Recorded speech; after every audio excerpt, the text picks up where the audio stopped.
Joining us now is my friend Glenn Greenwald. He is a contributing writer at Salon, and his latest book, With Liberty and Justice for Some, is out today. And I can tell you I liked it so much, I blurbed it on the back. And I don't go around blurbing willy-nilly. Glenn, congratulations on this. Thank you very much, Rachel.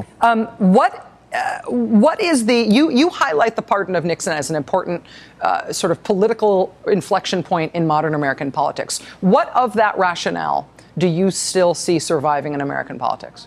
Look at the last decade of when you see enormous numbers of crimes being committed, egregious crimes by the most powerful people in the society, the creation of a worldwide torture regime, spying on American citizens without the warrants required by criminal law, an aggressive attack on Iraq, various aspects of obstruction of justice, the destruction of evidence that courts and the 9/11 Commission have ordered to be preserved. And then in the private sector, you see massive fraud precipitating the financial crisis, mortgage fraud on a systematic level, telecoms participating in illegal spying. None of those, they are not bad policy decisions, they're not immoral acts, those are crimes. None of them have led to meaningful criminal investigations, let alone criminal prosecutions or accountability. And the reason is because we now are a country that explicitly argues that political elites and financial elites now, private sector elites, should be immunized from the rule of law because of all the things that you just pointed out were argued by Gerald Ford to justify the pardon of Richard Nixon. It created this precedent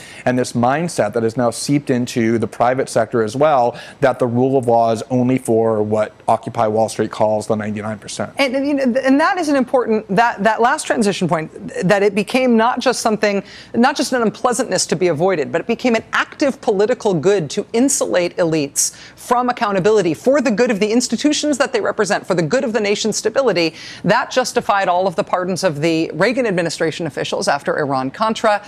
It's what you say, you name a chapter, too big to jail, as opposed to too big to fail, coming off of our discussion with Eric Schneiderman, New York's Attorney General, who does not believe in too big to jail. How did it become an active political good to excuse wrongdoing rather than just a bad to be avoided? Well, keep in mind that there's a big split on this question between media and political elites on the one hand and ordinary Americans on the other. So as you pointed out, the pardon of Richard Nixon was something that triggered revulsion among the American population. You even listen to it now and you recoil at the idea that this criminal, this clearly, flagrantly criminal individual, Richard Nixon, was simply protected by virtue of his status at the same time that hundreds of thousands of Americans were being prosecuted for trivial offenses. And so what you see is that there's an elite class that supported that pardon and that continues to say we cannot have investigations of the Bush torture regime. It was good that Caspar Weinberger was pardoned because he is a good man who doesn't belong in prison.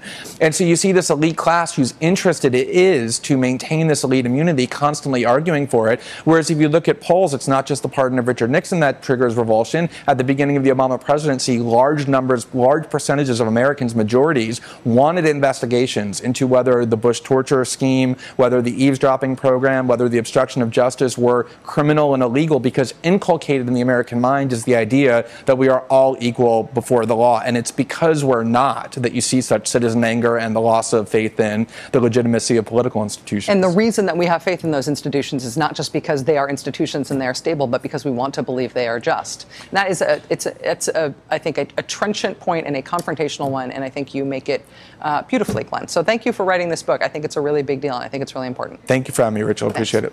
Glenn's new book is called With Liberty and Justice for Some, How the Law is Used to Destroy Equality and Protect the Powerful, and it's really, really good. Recommended.